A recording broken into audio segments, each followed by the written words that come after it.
Hi everyone, welcome back to Chai and Chat with Neha. Today with me is a special woman who is doing a lot of tremendous things out there. But one is she's a mother to two beautiful girls. Second, she is a director in a really renowned company. Third, she's doing yoga and not just yoga, but things she's helping people with yoga. And when I'm saying all these, I don't want to discount any of what she's doing. Can I please welcome you, Shalini? Welcome to Chai and Chat with Neha. I'm so overwhelmed right now with how much you're doing out there. And could you please tell me a little bit about yourself or the viewers? Yes, thank you so much for that wonderful introduction, Neha. And my name is Shalini. I have been here in Seattle for over 22 years. So this is home for me. And in the US, actually, I came here as an immigrant when I was 19. Wow. And I really just came solo. I didn't quite have family when I landed here. And convincing my Asian conservative parents to send a girl away that far off was not easy, but I guess I did it. And the only thing I had at that time was just a vision and a goal to be financially independent, to, Hmm. just challenge status quo when I saw a lot of women growing up and how they were, right, in the traditional conservative families back in India. And so I wanted to change that narrative. So I wanted to kind of really be independent. Uh, so I just had that one goal and I came here and just kind of navigated, my journey. And I would say I've always been in the technology world. So I've worked in a few different companies. More recently, right now, actually, I am in Microsoft. I've been here over 15 years. And so I think with that, of course, coming here to Seattle, I moved, like I said, 22 years ago. Eventually I had kids. I have two girls and they are, about, yeah, like 19 and a half, and the other one's 17. And, it's been a lovely journey. As everybody says, parenting teaches you to become a better person. And so I think that's how my journey has grown. I'm sure we'll double click and talk a lot more about all of that. But along the way, I think is where I discovered yoga. I discovered pranayama, meditation, all of that. I would say about maybe sevenish, or yeah, actually, pretty a little longer than that is when I discovered that. A friend of mine said, "Hey, why don't you come for this class?" And I just went. And I mean, to be honest, the first few classes, I said, no way I'm going to do what everybody was doing in the class. But I think I just hung on. And like, I think about 6-ish months into all of it, I found something clicked in me. And I felt like I could bring some of that emotional management, because as a mom raising young kids, and my spouse used to travel quite a bit on work. And so when you're kind of doing this solo journey, trying to raise them and work and manage home and be an Uber driver, you you figure out something that has to work for you to bring all of this together, right? And how do you manage your own sanity? I mean, really, that's what it was at that time. It was just being overwhelmed, and how do I manage all of it? So anyway, that's how the whole wellness journey started. And then I got certified. Didn't quite know if I wanted to teach, but again, I did it. And then I had a couple of friends who said, why don't you start teaching? So it just really started very small with a few of them. And, to be honest, it just grew in a couple of years. And there was a point, yeah, about, I think, 60 plus people. And, I just started enjoying, I guess, what I was doing. Of course, I used to do that over the weekend because clearly weekdays were packed. But I used to do that over the weekend. I think I just enjoyed the process. I really was not expecting, this wasn't like, oh my gosh, I'm going to teach, I'm going to have this plan. Honestly, I did not have that plan at all. So I feel like, things, and again, I'm also a spiritual person. So I believe that there is a divine guiding all of it. And when things need to happen, they just happen. Sometimes, you don't know and you don't think so much. You go with the flow. Right. Yeah. Anyway, so that's a high level, I think, overview and intro. I'm sure we'll touch on some of these topics, but thank you so much for having me here, Neha. Sure. It's totally our pleasure to have you here. And that shows, like, truly said, right? Like, it's all written and it's all like somebody guides us, where when we start the healing journey we don't know what we are doing, but there is some power that guides us and do what needs to be done. And I already told you this, but you look like it shows on your face that you're enjoying this process, right? You look so happy and the face shows. So to the listeners out there and the viewers out there, are there anything that you felt in your journey that, oh, this is what clicked, and from, like, you have touched on it, and what was that one thing that really pivoted you, that, okay, yes, this Into is the what I. wellness part, right? Yes, Into this yes, yoga journey. yes. I think for me, again, like they say sometimes in life, when you're vulnerable and something comes to you, right? Just hold on to it, right? Because you're looking for something. Right. And I think everybody, again, you're going through different phases in your life, you're looking for different things, right? And each one is in their own phase and journey of life.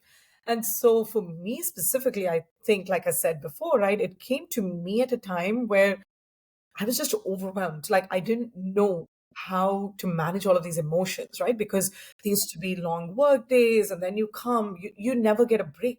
It's like Mm-hmm. go, go, go, right? And then you pick Right. up kids, you bring them home, you shower them, you give them food, right? And oh my God, at like 9 p.m. or whatever, I'm exhausted. Like I feel like, oh my gosh, what did I even accomplish other than just going to work, pick up, do all of this? And just do this. And I know a lot of people right now even have a lot of friends with younger kids. They still Mm-hmm. feel the same, right? Right. And nothing wrong about it because it's just a process. For me, I think that pivotal moment or that trigger, right, was because I was looking for a tool because I started to think, wow, so many, like millions of women around me are doing this. How are they doing it? There must be something that's working, right? So I think, and I've always been a very curious person. I've always, wanted to learn more or, figure out new things, new topics, all of it. So that curiosity, I think, just kind of piqued my interest and to start looking out and see and research and look up. And I used to just read like what do other people do? What do other women do? Right. And then there are a lot of things I discovered along the way, which was, of course, which I think traditional, just coming up from like an Indian culture, you don't naturally ask for help. It's just not a thing that comes naturally. And I think I never did. I mean, to be honest, right? I always thought, oh, wow, women, like Indian women, you have to be the super mom. You have to just do it all. And somehow you're this magic iron woman where, you never feel tired or you never should. Right. Somehow that was so ingrained in our Yes. brains. So I never asked for help, right? And so maybe all of that also led to this overwhelm, right? But I think yoga and all of this came to me at that point in life when I felt like I was at that low where I didn't know how to manage all of those emotions. I didn't know how to manage all the tasks, everything that was going on, right? And I think that was the point when, I went to this one meditation class, I went to one of these breathwork classes, and I realized, wow, this some peace, this something that grounds me, that brings me back, right? And that's, again, there's no magic wand, right? And if people are looking for this magic button, I don't think there is. And even that yoga and breathwork practice took many years, right? Because it's not like when people just tell you, can you just sit and meditate and just close your eyes and just sit there. It's not all this social media awesome stuff that you just see, right? Because it takes so long. It's a journey in Yes. itself. Yes. So for me, I think that was the moment, that was the trigger because I was looking for something and I didn't know how to manage all of this. And I didn't know how, I used to bring out that emotion, right, on the kids. Right. To no fault of theirs, like how would you even know? Like why are you like this? Or why are you behaving like this? Right. Right. But for me internally, because when you're doing it all as one person, you have no place to vent. Right. So I figured out, like when I went through either this meditation or this breathwork practice, and just learning gratitude or just learning all of those things and how you manage that, I think just slowly helped me in terms of, okay, I can let this go. This is not a big deal. There's so much more to be grateful for. There's so much more that I need to see, right, in just the bigger picture of life. So I Mm-hmm. think that helped me. And that was the time when I needed it the most. So I think that's like they say, and that's why I also said initially the universe connection and the flow, because there are times in life where things come to you at the right time. You Right. just need to be open to it. You need to be, okay to accept and learn new things and bring it into your life. So that's really how, it triggered, at least in my life. Right. Wow. You have touched on so many important topics here. You have touched on motherhood, right? How the narrative has been set out there that moms have to be perfect. And Yes. and the problem is with Indian household, we have seen our moms doing it. That's the normal that we thought, like, oh, moms don't get tired. Like, we never asked our moms, are you okay? I don't remember doing that. And now I feel like, wow, like we have underestimated what they have done. And so many movies are coming up now stating all these things. And then it comes down to, like, here, like especially in US, we have to take our kids to all these classes. We have to make sure that they're eating well balanced diet. So you have touched on all these important topics that so many people are still struggling with it, like how to manage, how to. And very important thing that I really like that you touched on is, because we are so overwhelmed, we tend to take it out on our kids because they are the easy targets, right? Like they'll say something, it gets triggered so much, and then they'll go, what did I do, mommy? And that's the time when you feel like, oh my god, what are we doing? Exactly. It's just an unconscious thing, I think, at that moment, right? Because you don't realize. But then later, when you like think about it, like, really, like, it was such a Yeah, silly thing. Like, even now, I mean, of course, like I said, my kids are much older, but when I think about some of those moments previously, I was like, did I really have to react that way? Like, it's not even a big deal when you think about the bigger picture of life now. You're like, oh my gosh, that was such a silly thing. Or even that was just so much pressure that probably wasn't needed. And I think we all feel that as Asian parents, right? As Asian moms, right? We constantly feel that pressure of competition or like, oh my gosh, my kid has to do 20 different things. There's a laundry list of like, what activity should I put them or not put them in, right? right, right, It's tough. I mean, I don't know. I think I mean after going through all of it, now I can say it because I stand out and look at it as a third person, right? After I've gone through that journey, then I start to think, wow, was that even necessary? Like, did I have to even put so much energy there? Maybe not.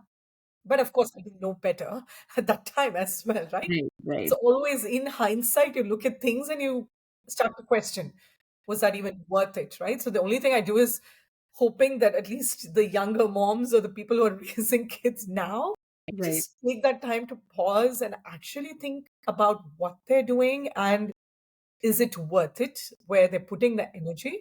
Hmm. Can they just think about life differently? I think is really what I'm hoping somebody gets out of this conversation. Right, right. And I'm so glad we are talking about all these things because, I mean, like how I said, we have this narrative out there that, oh, super moms. I don't know where this Where term. they can Yes, do it all and yes, yes. yes. And the advertisements also show like that, right? Like, so the content that we are consuming, and obviously, like with social media, like the little girls who are watching it, it's so scary for them. Like, if that's what they have to be in the future, we are setting the wrong example here. Right. Exactly. Yes. And luckily, I think I have two girls, so at least they've kind of seen the whole journey. So I Mm. think now again they're much older, right? So you can kind of relate to yes, what has happened and what they've seen through the whole journey as well. So I think that's the most important thing you can do is to at least be that role model for your own kids or even kids around you, right? Because then they see and they I mean again it could be just subconscious, you may not even know, but again, they all learn by observing, right? Right, And right, they're soaking in so much. I mean, we already know with social media and everything else, they're already soaking in so much of other information, whether you realize it or not. They're already soaking in subconsciously so much. So you might as well show them the good stuff when you are around and right. teach it. Right, So, right. No, very well said. And I hope exactly like how you said, such conversations that we are doing, you have your own podcast, we'll come to that. yes, oh yeah. But Yeah, such conversations that we are doing, I hope that, it will impact people in a positive way and start thinking about stop blaming yourself and stop staying in a guilt of, am I doing enough?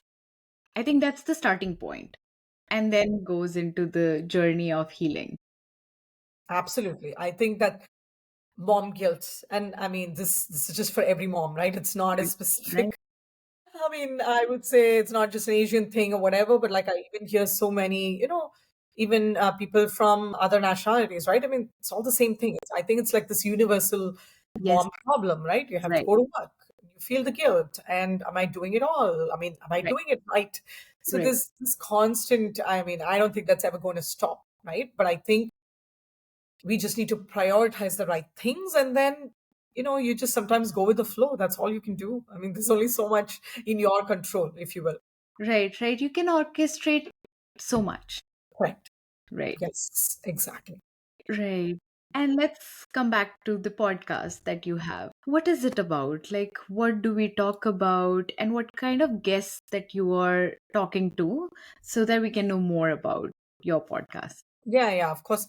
So the podcast is called Let's Talk Wellness with Shal. And so what I try to do is, again, initially, to be very honest, when I started this about, I would say, a little less than a year ago, I had really no vision in terms of where this will go. It was more of an experiment, really. And I really didn't even know how to start a podcast. I said, you know what, I'm just growth mindset. I'm going to just try out something new because, I got certified, as what do you call health coach. And before that, I'd done yoga, I'd done pranayama. So I'd done a lot of these different things, right? And I wanted a platform where I could share my journey, my learnings. So honestly, that's how the whole podcast part of me even wanted to, just get something out there and start. And so that's how I started, by sharing my own learnings and my own journey. And then I think after a few episodes, I just started speaking to a few other individuals, right? And I also just got out on like Instagram or social media last year as well. So that was also actually mid last year. So that's also, I would say, a little, probably just a year now, as when I even got out on social media and stuff, right? And so when I started interacting with a lot of individuals, and I realized, wow, people are doing so many different areas of research and talking about even in the wellness space because it's so broad. I mean, Hmm. there's no way, you can cover so much of breadth and depth, about wellness. And then I thought, wow, it would be awesome to start bringing guest speakers who could share their own journey and what they have been through. And again, they all, have so much of knowledge to share in very niche areas of what they are really good at. Honestly, that's how it started. Trust me, after that, I know people ask me like, oh, how do you kind of bring guest speakers, etc. And it's really just been, I would say, word of mouth, right? When I talk to some of them, and then they're like, oh, you know what, I know somebody who specializes in this, can they be on the podcast? And I said, of course, I would love to hear their story and what inspired them, because if I'm able to bring something out to individuals to listen, and if they're experiencing the same in their life, I mean, that's all matters, right? So they pick something that hopefully they can practice in their own lives. So that's really how it started. It was very simply just raw conversation, sharing my learnings, and now it's kind of just evolved to bringing global guests and Wow. individuals who can share different topics. I mean, it's been amazing. Like, oh my gosh, there have been things I had no idea about, which I've learned. I'm like, wow, something like this even exists. Right. So it's amazing. So it's just a learning, really, for me, like I said before, right? I'm just a very curious individual. I just love learning about new topics, new things. And so this has been amazing that way, just to pique Wow. my interest. Nice. So, like you told me that how like people talk about their experiences. So, was there any episode that really moved you and you thought, "Wow, I am so glad that I had." Yes, yes, absolutely. I think there's several, but I think one that comes to my mind just more recently was with Dr. Alicia. So she is basically this autoimmune coach, and she shared a bit about her journey. And for me, that was kind of, I would say, eye opening, because I've heard about it, but when she was sharing her journey, right, she talked about some of her childhood trauma, if you will, or some kind of, just adverse experiences during childhood, which she had no idea about, which manifested in a lot of different things in her own life at a much, older kind of a phase, right, as a journey.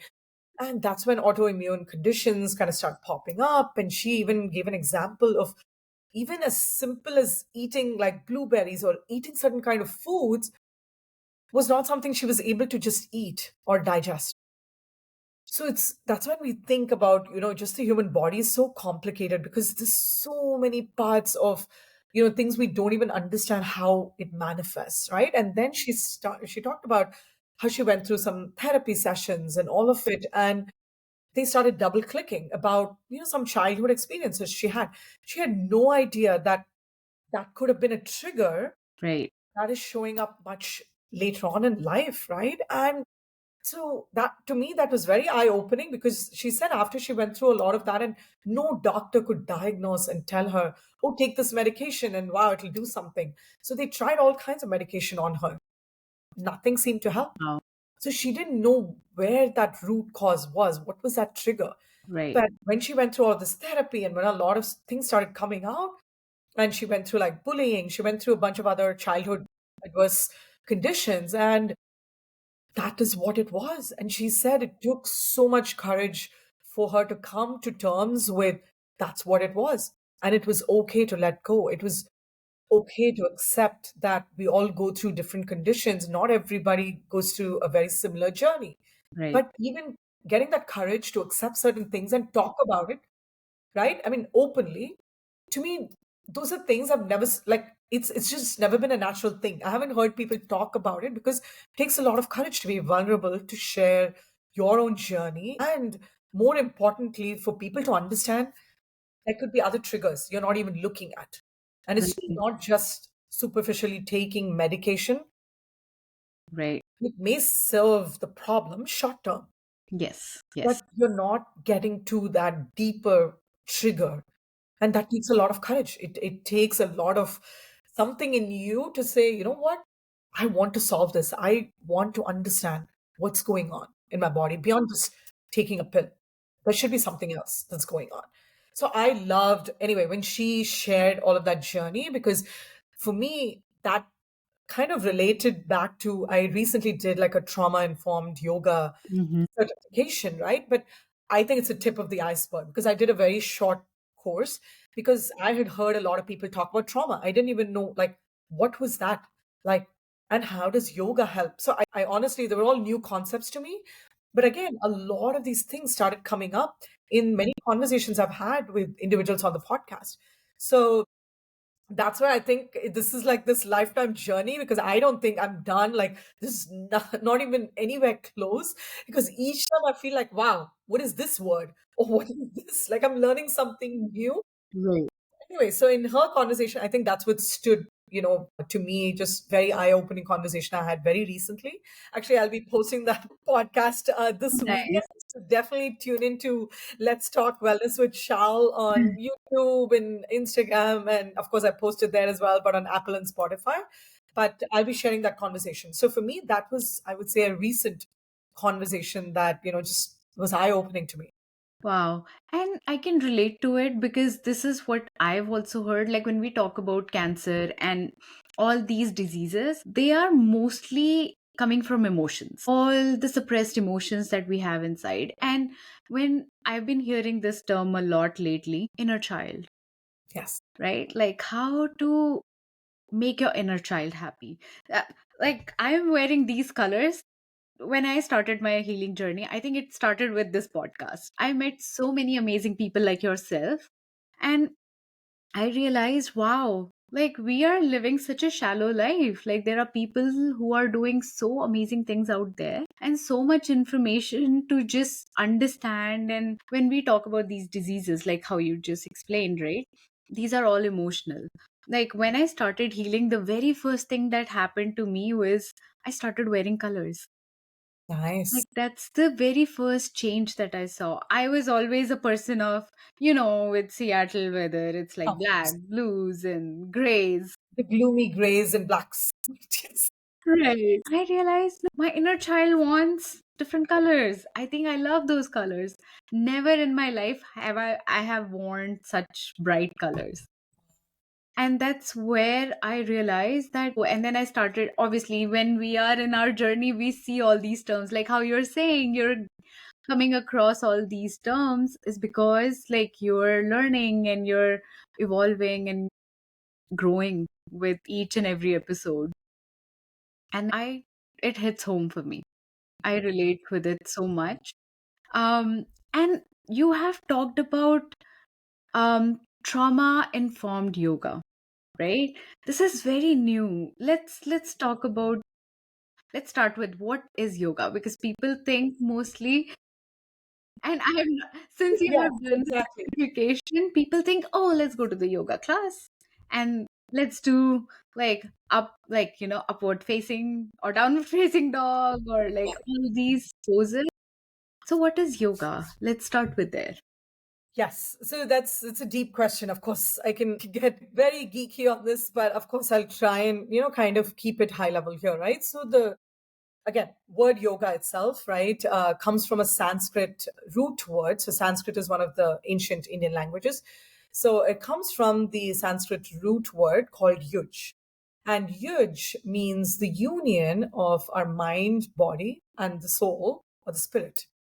So again, when we talk about the definition of yoga, traditionally defined, we call Patanjali, who's the father of yoga. So again, thousands of years ago, right? So the way he defined yoga, it was called the eight limbs of yoga. So there are essentially eight parts to the traditional definition of yoga itself. And of course, you see people just doing poses in studio. And of course, there's the physical aspect. But I'll talk about the eight limbs high level here, right? And so we'll kind of understand where's the physical pose, or it's just one of the eight. So the first one is called yamas. Okay. So again, in Sanskrit. So yamas are essentially the ethical and moral guidelines of how we should be as a person with the community and the world around us. And there are like five different yamas that we typically talk about. One is ahimsa, which is non-violence. And non-violence is in words, actions, thoughts, right? So it's not just physical, like non-violence. So it's just how you think as a person to everybody around you. So ahimsa is one of those values. Second is satya, which is being truthful, right? Being honest in your conversations or just being yourself, being genuine. And asteya, which is non-stealing, which really means, happy with what you have. I don't need to have what someone else has or what belongs to them. So there's a non-stealing aspect of it. Then they talk about brahmacharya, which is again, not really, excess of any emotional kind of bondage, if you will. It's a much deeper concept, but they talk about brahmacharya. And then the last one there is aparigraha, which is again not possessiveness, non-possessiveness, non-greed, basically contentment, being happy with what you have, right? So that's the whole aparigraha concept. Because I know today in this materialistic world, we all want to just hold on to things and there's always never enough. And so that's one of those concepts, right? We talk about. So that is again yamas. Then the second eight of the eight limbs is niyamas, which is again just our own personal practices, how we should be as a person. They talk about again, five different niyamas. So one of them is saucha, which is purity. So again, purity, actions, words, thoughts. How are you as a person developing in your journey? Right? That's an important part of it. Then the second I talk about is santosha, which is contentment. Are you happy? What is happy? How much do you need? Own that. You define that contentment, right, for yourself. But I think it's important because, again, we all get lost in this, I don't know, muddle of like so much materialistic stuff out there. Right. So it's on you to define where you draw the line, right? So that's important. Then third, we talk about tapas, which is again self-discipline. Again, people call this sadhana. It's a practice. So what does that mean for you? How do you train your senses? Because again, we are pulled in so many directions, right? And so how do you develop that for yourself? And the fourth one of all of this is swadhyaya. Swadhyaya is just self-study. So how do you immerse yourself in spiritual reading or spiritual books? Like how do you connect with the source above and beyond you? Right? How do you spend time with that or prioritize time? And last but not the least is Ishvara Pranidhana, which means surrendering to the divine. Like I think we touched a bit on this in all of my conversations, right? Which is again, there's things you control, things that you can do, but beyond that there are things, you just have to go with it, right? There is nobody is going to tell you like, oh, this is the right thing, this is not the right thing, or whatever, right? So you just have to figure this out for yourself. So I think that was another important thing I learned over time. right? Because there's so many things we all get bombarded with, right? But then there's a point you realize this is what I control. There are certain things you just surrender and you go with the flow. Anyway, so that's the fifth one. So there's the yamas and the niyamas. And typically in yoga, we say yoga off the mat. That's what we're talking about. These are personal values. These are values just you have with the community, with the people around you, and values for yourself that you develop as a person. Third one is the asanas. This is the physical poses. So Mm-hmm. this is what you see in studios. We see everybody doing all these awesome, poses in social media and all of it. That is the asana aspect, which is a physical poses. Because we all know, I mean, you need physical health. You need that baseline. And you'll learn quickly when I talk about the rest of it, why that physical health is so important. So that's your third one, which is your poses or asanas. There's a fourth one, which is pranayama, Mm-hmm. breath work. So, why do you need to listen and go deeper with your breath? But that is that whole practice. There's a complete double click. I mean, we can go into so much detail on pranayama. Okay, so prana again is life force, it's that energy that you bring in. In simplest terms, we call it breath because that's how you can physically connect and you can feel because it's breath is what you feel. Prana is something which is that energy that goes into that breath, right? And that's harder to feel. That's why we always talk about the easier path, which is breath. So pranayama, which is how do you regulate your breath? That's the art, right? Then the fifth one is called pratyahara in Sanskrit, which means turning inwards. Okay, so which is your understanding of all the senses around you. How do you, like, for example, that's why in meditation or any of your practices, you say close your eyes. Because again, it's one of your senses, right? Because you're always distracted.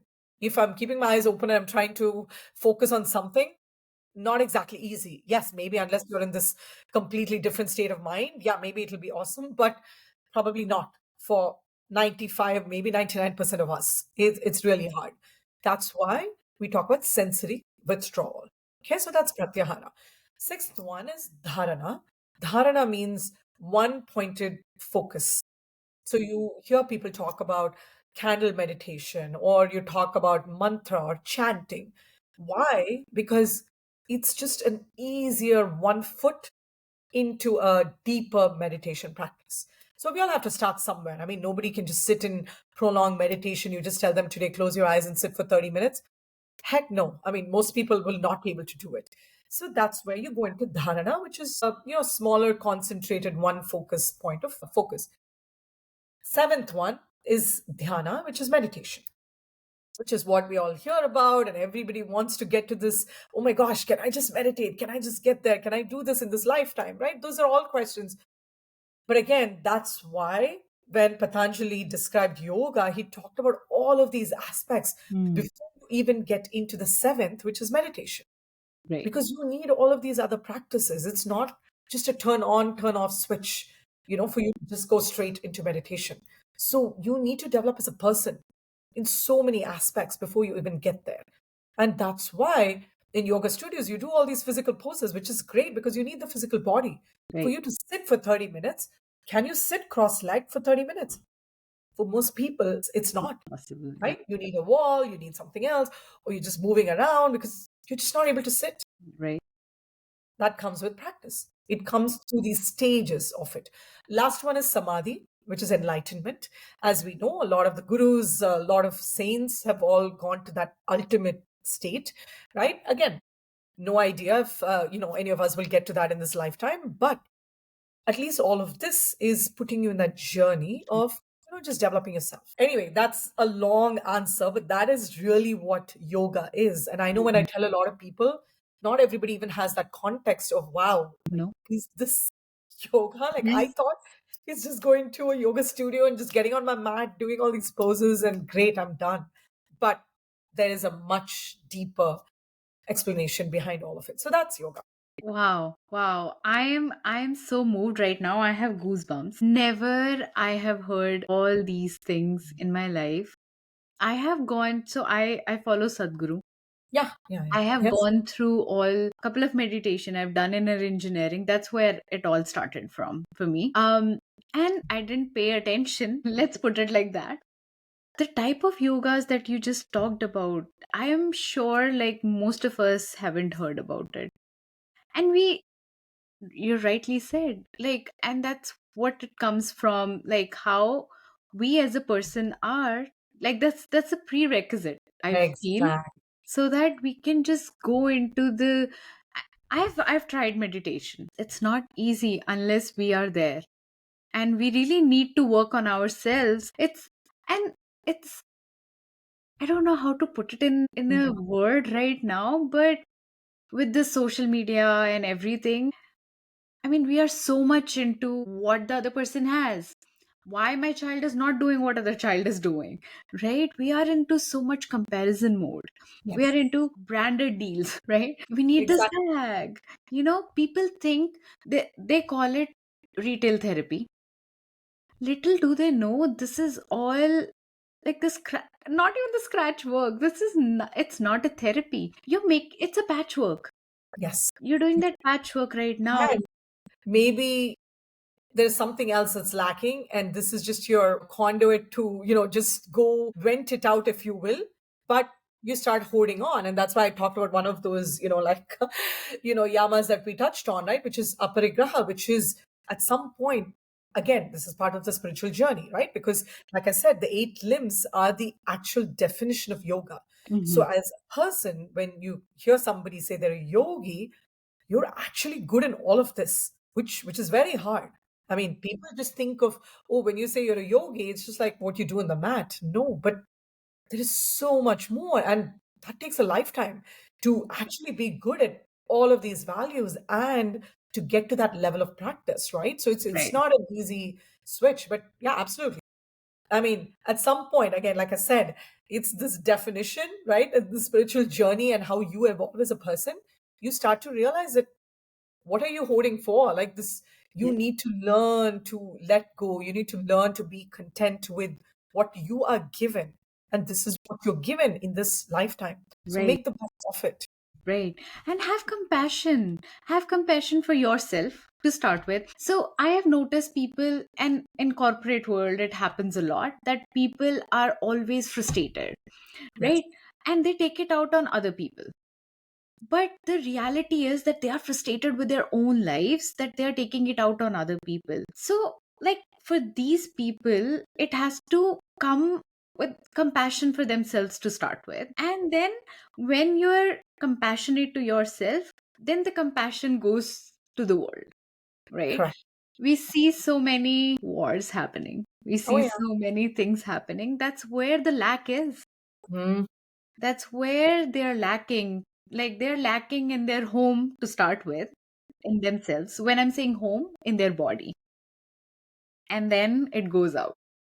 exactly. So that's what we talked about, right? What happened or happens in those emotions and all of it, it manifests somewhere else. You don't realize it, but there is a connection, right? There is that subtle connection, but you just don't pause enough to even realize, wow, why am I doing this? Like, why do I keep buying things? Like, why do I don't know, like, where is your energy going? Yes. Maybe there's an underlying thing there and you're trying to express something, and this is your form of expression. Nothing right or wrong. I mean, whatever, we are nobody to judge Oh, what for anybody sure, for wants to sure. do, Right. but I feel like that's where there is a connection, right? And Right. people express it differently. And I think that's where it's important for people to pause and just realize, wow, is there Right. something else going on in my life that I need to pay attention to? Correct. And Yes. is it just manifesting in this form Right. and I'm not realizing that there Right. is a connection? So Right. I think that's the important part, people. I mean, Right. So when I'm saying like retail therapy and all these things, is what I'm trying to tell people here, that look deeper. There has to, like, if you're going for retail therapy, every time you get upset, there is a deeper problem, yes, right? Which a new bag or a new piece of clothing is not solving. Maybe it's giving you happiness for that time being, but there is something deeper that we need to work in on. exactly. It's a very temporary, Right. short term, right? Short lived, I don't know, happiness or joy or whatever you want to call it, right? Which is Right. fine. I mean, nothing wrong about it. But Correct. if it starts to manifest in so many other avenues, because today it's this, but tomorrow it's something else, Right. then I think, it's important to acknowledge and realize maybe there's an underlying theme here or something that's connecting all of this. So I actually want to also go back. Sorry, I know we kind of Yes, just please. digressed. I want to go back to your other question, which is about the Trauma, trauma. right. Trauma informed. Again, this is another, like I said, a recent, kind of a short certification I did only because I wanted to understand what is trauma informed yoga, because I was talking to a few people, right, with some of the clients, etc., that I work with, and they talked about trauma, and I started, and also in one of my podcasts, so I Hmm. started to wonder, oh wow, like what is this? Because I had not heard as much about that concept as well, right? And so this is the thing, right? So it was very intriguing for me to understand there's this, again, a subtle difference. Stress, we all know, I mean, we need certain part of it, right? Because it just kicks in these endorphins. I mean, you have deadlines, you have timelines, you want to meet a goal. So you need stress. So I think that's a good thing. That's a healthy thing just to keep you going to achieve something. But I think what people don't understand is when that stress just becomes more and more and becomes more chronic, and you start seeing it manifest, like maybe sleep. Like, for example, I see a very common thing. I'm not able to sleep, or I feel anxious all the time, or I'm worried about something all the time. All of these things start manifesting when, again, stress becomes more than just that little amount of stress that we all need anyway, as just achieving goals. And so when you start seeing that chronic stress popping up and you're not able to sleep for weeks, right? You're not, I mean, I see that happen to a lot of people for days. Then there is again a much deeper problem, right? That's why, like, even this podcast that I mentioned, like Dr. Lisha, right? When she shared about it, she started to then realize this whole childhood thing or whatever that was showing up, Hmm. right? It's just some kind of trauma you might have had showing up much later in your life, right? For other diseases. So I think it's important for people to understand certain amount of stress is good. It's needed to keep those hormones and all of that going. Right? But when you start seeing chronic stress show up and it's showing up, right, in your body, you're seeing physical body changes, or you're seeing even just mental, emotional changes or shifts, then there is a deeper thing to solve, right? And that's how I've seen trauma starting to manifest and people starting to realize, oh, wow, this incident occurred like few years ago. And wow, now I'm actually seeing why this is happening to me. So with trauma informed yoga, again, there's certain modifications, even in the physical poses that we do, right? For trauma informed, again, that's why it says trauma informed, Right. because as a yoga practitioner, right, I am informed that when somebody says, I've been through certain trauma in my life, then you start to adjust some of even the physical poses that they do. I'll just give you an example like Shavasana. Typically in traditional yoga, Shavasana, you're just lying down on your back and you're just letting go of everything, just closing your eyes and just being there. But for trauma informed yoga or patients who have gone through trauma, typically for them, just sleeping or lying down on their back is not a safe, trusted space, Right. right? And again, depends on what kind of trauma they've been to. But for many people, so that's when, because, as a trauma informed yoga instructor, then you give them certain modifications. You tell them, hey, maybe like just bend over to your side and maybe you sleep in this kind of a child cuddled pose because they feel more safer. They feel like they're more in a trusted space, right? Hmm. Because otherwise, they're not able to trust their own body. They're not able to just let it go. That's Yeah. very hard for them. And it's not easy for somebody who hasn't been through that to understand it. Oh, for sure. Yes. But when I speak to a lot of people who have been through it, that's when you modify things. That's Mm. when you become informed. So, when a person has gone through this, they're coming from a very different place of emotions, mental, physical, all of it. So, anyway, hopefully that helps. But I know this is a very deep topic. I mean, trauma, again, like I said, comes for different people in very different situations and, multiple things. But I think it's just important for people, again, to acknowledge, at least be aware Yes. that certain stress is important and all of us have it. I mean, that's just part of Right. life. Yes.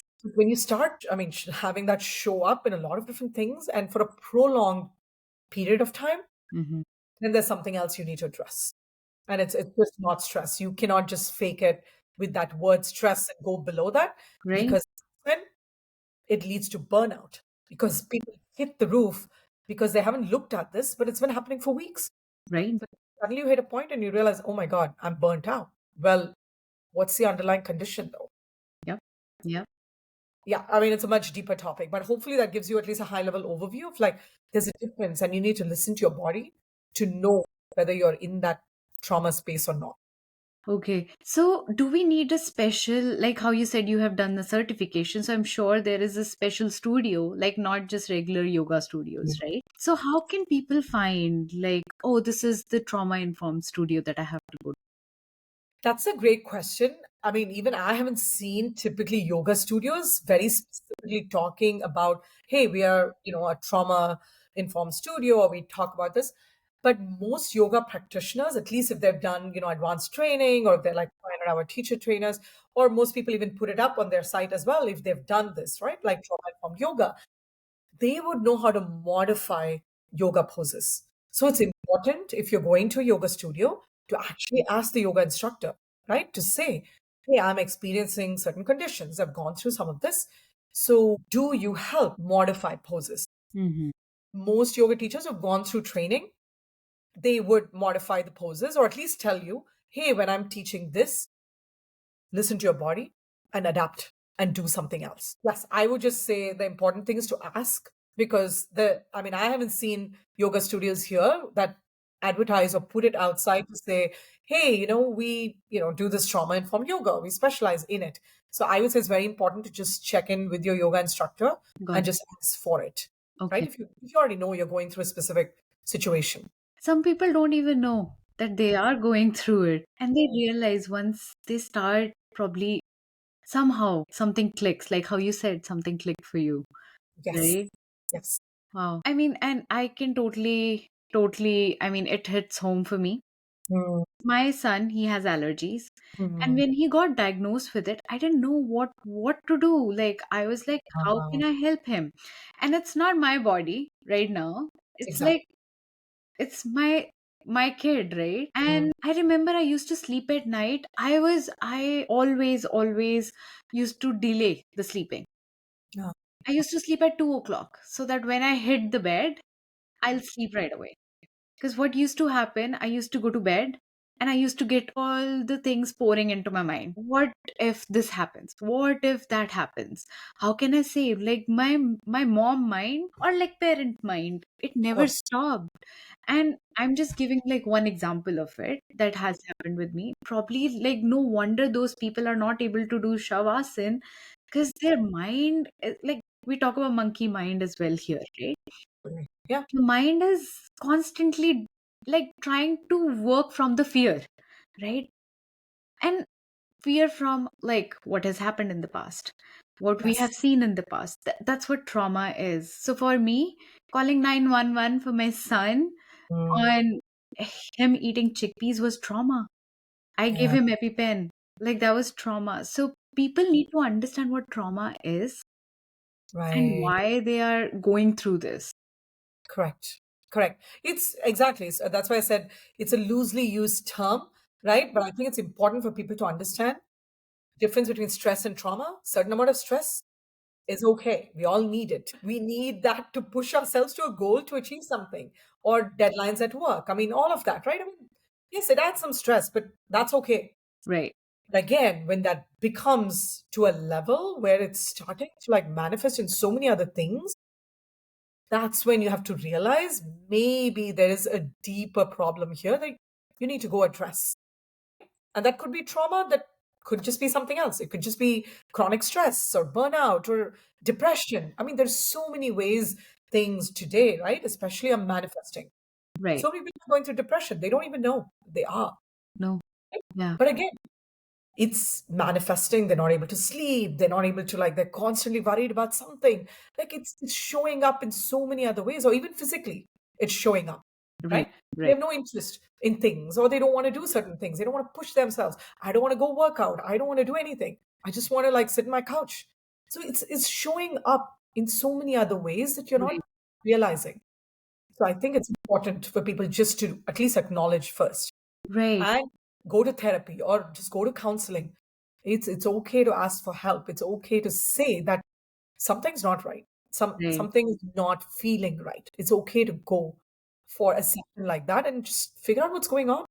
And maybe they're friends or their family, right? Because sometimes, like, I didn't know I was going through all this until I really opened up to my husband that this is what's happening. So my question to you is, Shalini, how can these family members or these friends, how can they find those subtle signs? What are the subtle signs that they can find and take them to the therapy? Or like how you said, So yeah, at least tell them, hey, why don't you go try this? Or something right. like that, right? I think, like I said, right, I think the most common or few examples that I have seen, right, typically the first thing is I'm not able to fall asleep.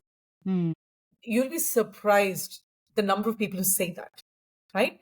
And the other thing I see from a lot of people is I'm just not motivated to do anything, right? And they're just like, I don't know how you pull yourself to the gym or how you pull yourself, whatever, to yoga class or to do whatever. They're not able to just take themselves there. That motivation is lacking.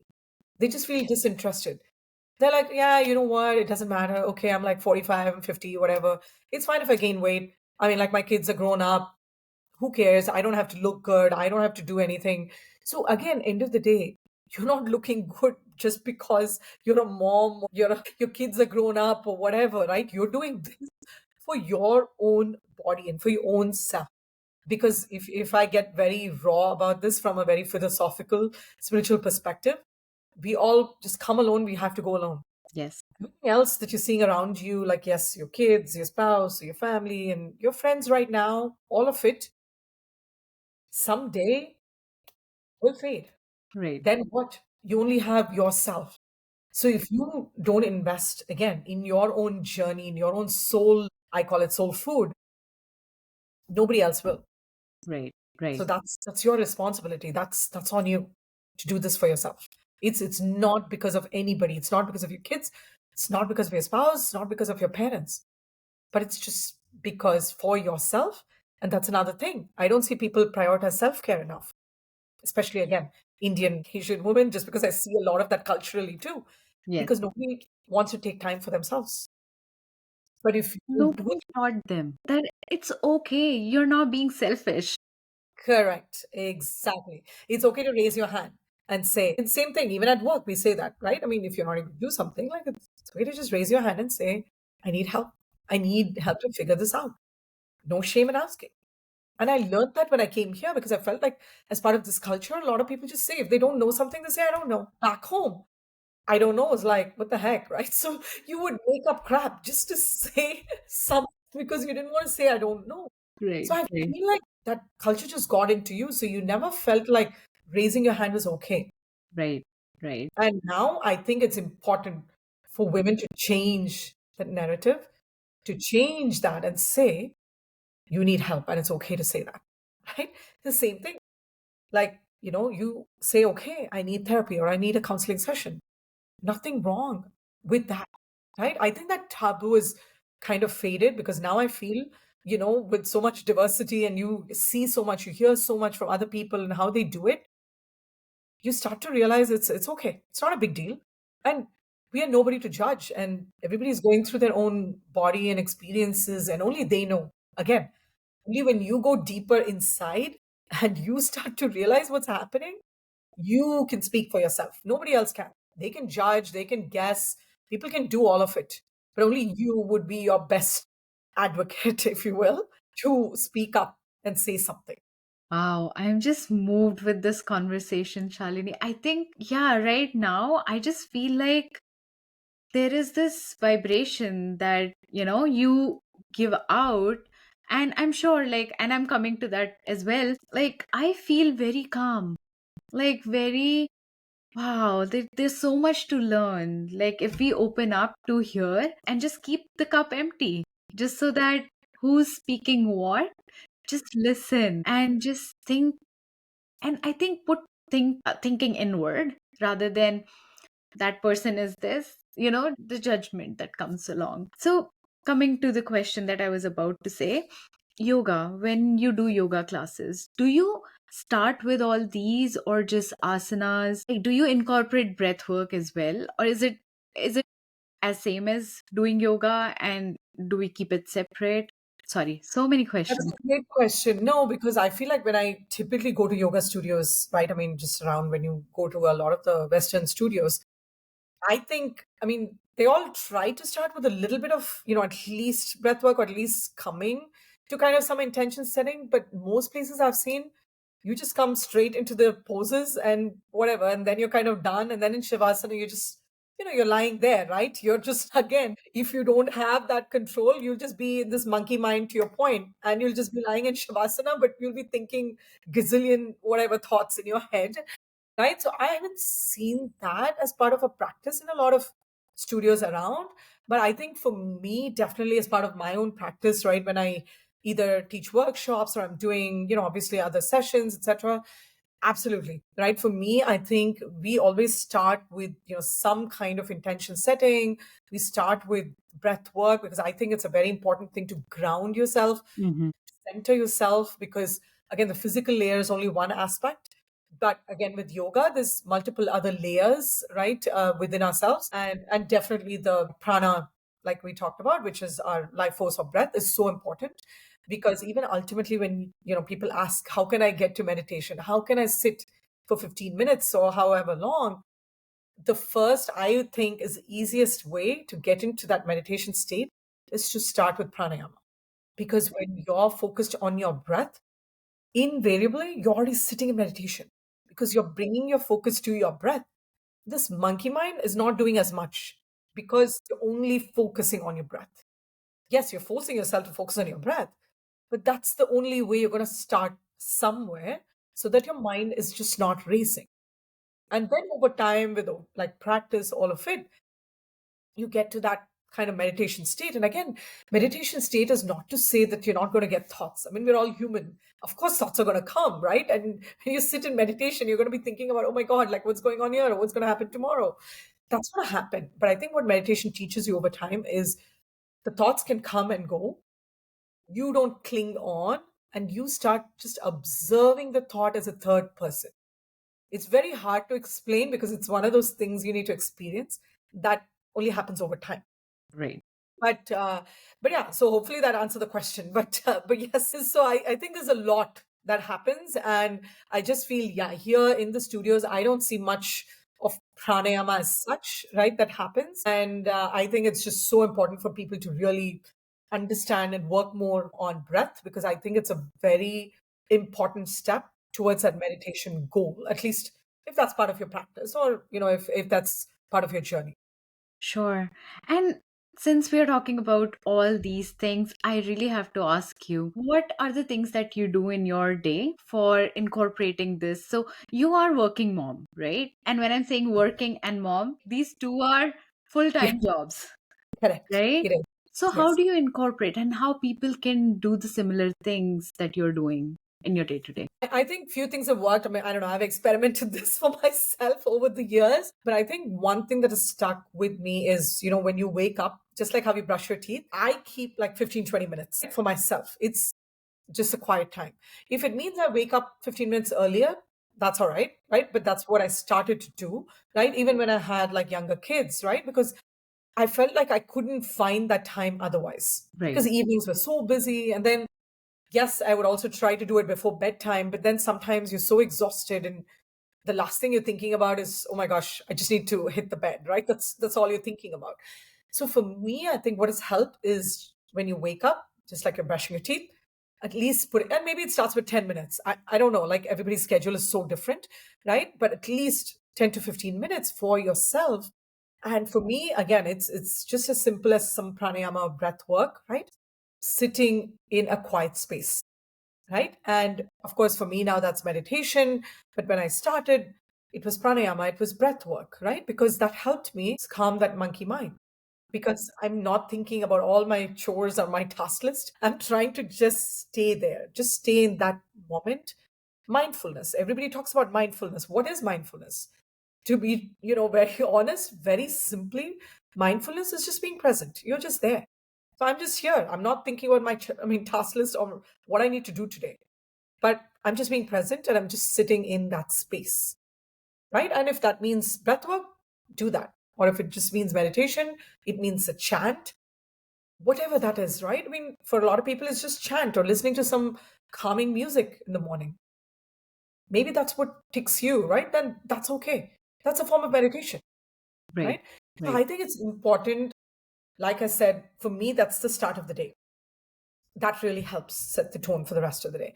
And then I would say at work, another thing for me that's just helped is hydration. Because I feel like one thing we all forget because, again, we're always running meeting to meeting and doing all of it. So I just keep like something that's like an attractive water bottle. I keep it at my desk and I at least make it a habit to get up at least 2 or 3 times to go fill it. Okay. It's like a forcing function to get up Sure. because that's another thing. Most of us just sit there, and sometimes I'm like, oh my gosh, it's already like noon, and I didn't even stand up. Right. I start meetings at 8 o'clock, and then you go all the way through noon, and you haven't even got up from your chair, right? So that's why I keep it as a forcing function to keep water or a bottle. So it's for one, it's hydration, which is very important for Hmm. your physical body, right? And your mental body. This is all of that research, of course, you can all read up. And the second thing is a forcing function to get up. Sure. So Just a and then there's movement. all these micro mindfulness moments, is what I call, or breaks, if you will, that I try to add between like my day. And so, if I feel like in 3 hours I haven't moved, right, then if it's during lunchtime or even during another meeting, I think an important trick, or at least that has helped me, is between meetings just to, extend our meeting time for 5 minutes. So we Mhm. start 5 minutes later. So those 5 minutes are almost just like a moment to just breathe or just a moment to get up from your desk and Right. just stretch. But just getting up off screen, just looking off screen, right?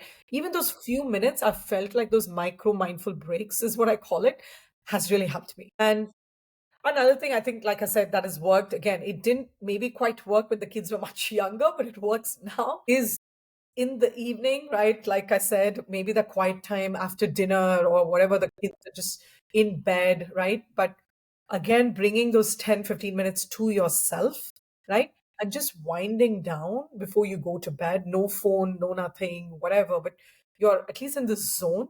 Again, coming back to some kind of breath work or just maybe gentle guided meditation music, anything, but that's just calming and soothing before you go to bed, I think is another practice that has really helped me.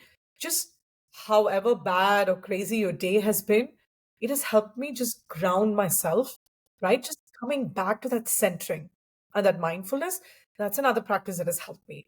And I think, I mean, outside of all of these, whatever three things I talked about, I think self care Hmm. for me, I mean, whether I go to a yoga class, whether I go to like a cardio fitness class, whatever that is, those 45 minutes or an hour, right?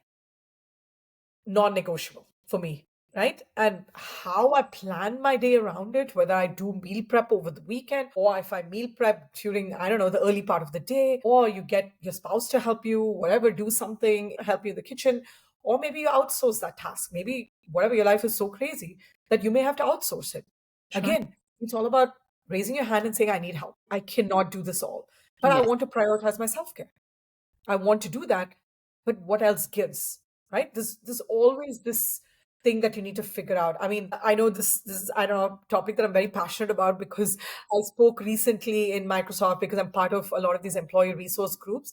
So I spoke in one of those resource groups about sharing, I call it as a wellness quadrant, Hmm. right? I look at it as four different things or aspects, right? So the first, I mean, quadrant is work, because I feel like financial independence, I mean, it can be any kind of work, right? But something that keeps you financially independent, I feel is so important because I feel like the stress level also automatically kind of comes down. So I feel like finding your passion, work, so important. It's one part of the quadrant. Second part of the quadrant is home. Hmm. I think about that as relationships, right? With the kids, with your spouse, or a lot of people at this age are going through caregiving responsibilities. So maybe you're taking care of aging parents or things like that. So that home is another big part of the quadrant where you need to prioritize. Third one I think about is wellness. We talked about physical, mental, nutrition, diet. I mean, those are all parts of your wellness. It's holistic wellness, right? That's a big focus area. The fourth one, I mean, I think of it is self care because we don't talk about it enough. We No. don't. prioritize it enough. Right. So for me, these are, I think about this is like this quadrant, which is important for holistic wellness because you're looking at yourself holistically. And when you set your goals, I always tell people, think about all of those four aspects. You need to have goals in all of those aspects because it's all part of your life. I mean, there's not one area you're just going to say, oh, I'm not going to focus on because we're all there. We're all living through this life. We're living through this journey as a parent or as a, caregiver, or you're putting on some other hats at home. So you need to find goals where you prioritize that. Right? So I feel like prioritizing all four of those quadrants is super important. So that would be another tip I would just leave, with individuals to just think through that. And how are you prioritizing? If you're not, maybe today is your day when you're listening to this to think about it and see Right. maybe today I start somewhere. I'm already thinking in, like, I swear to God, like, I was thinking in my head, oh my God, like, I've stopped doing so. I did inner engineering last year, and I'm like, I stopped doing that meditation altogether because I didn't have time. Like, who's gonna cook? But Exactly. yes, thank you. I am so, so happy that I talked to you today, that you reminded me that it's so important. It's just Yes. for my own self care. Correct.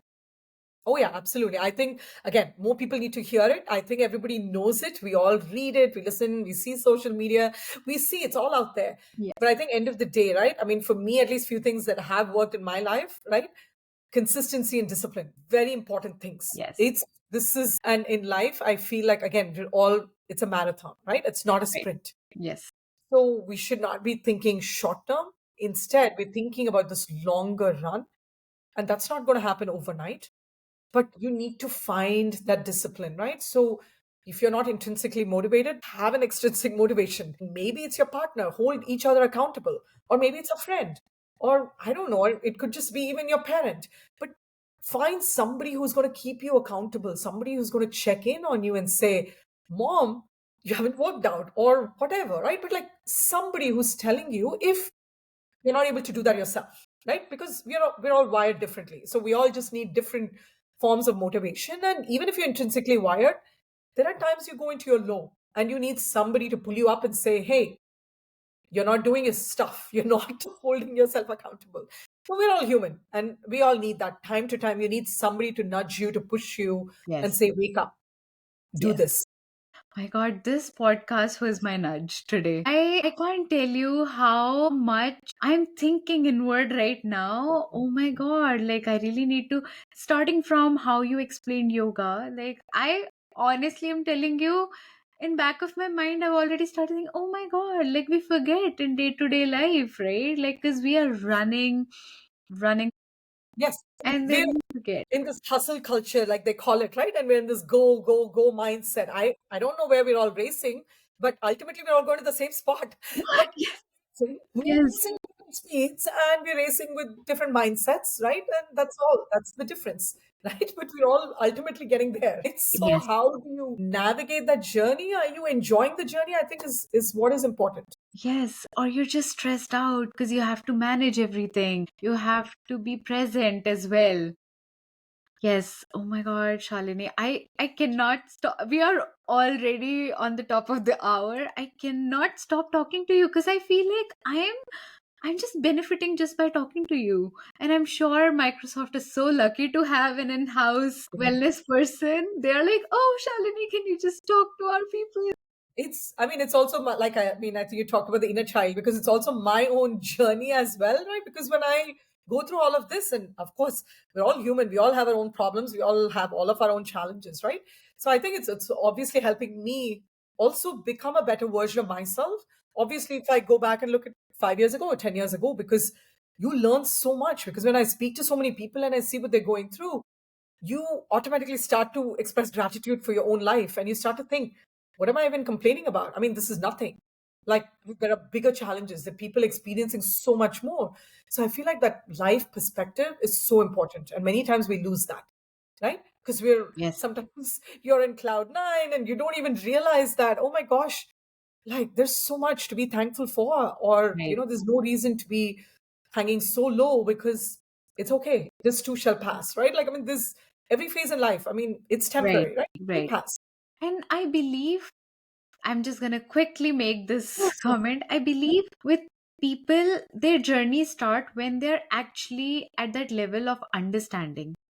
When they're not, no matter who's talking, there's so much information out there, right? But clearly they're not there to grasp all that, right? So Exactly. I That's guess, why I said when you asked me about my trigger, I was looking for something. It was available. I had an open mindset and I said, okay, I'm going to go try this yoga, breath work, whatever that was, right? Like 8 to 10 years ago, because I was okay and open with it. That's why I said it's about this journey and where the universe also brings those opportunities.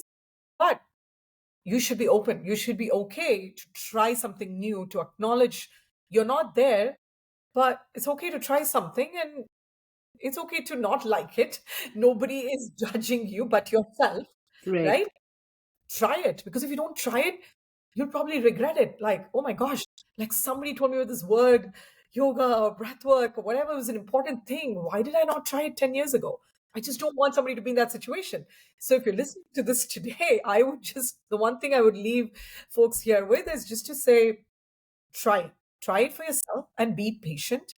Give it some time, give it few months, because it's not a on off button that's going to happen, but give yourself that space and grace is how I want to call it. And you will know if this is your journey, if this is what you connect with or not. And it's okay. At least you try. yes, yes, yes. Unless we'll try, we wouldn't know what works and what doesn't. And I'm so, so grateful, Shalini, today that we could talk about such important topics that usually are either brushed off, you know, like swept off under the rug, like no, we are not going to talk about, or people just think it's a taboo to talk about, like, am I being selfish Yes. about this? But thank you so, so much for sharing all the amazing information that you did with us today. And I cannot be thankful enough. Thank you so much. Thank you so much for having me, Neha. I mean, this, like you said, I didn't even realize we're over the hour, but I think I just enjoyed the conversation. It just felt like this candid, raw conversation I'm just having with a friend. And I think, the energy and the conversation just flowed. So thank you so much for having me here today. The pleasure was all mine. Thank you so much. Thank you.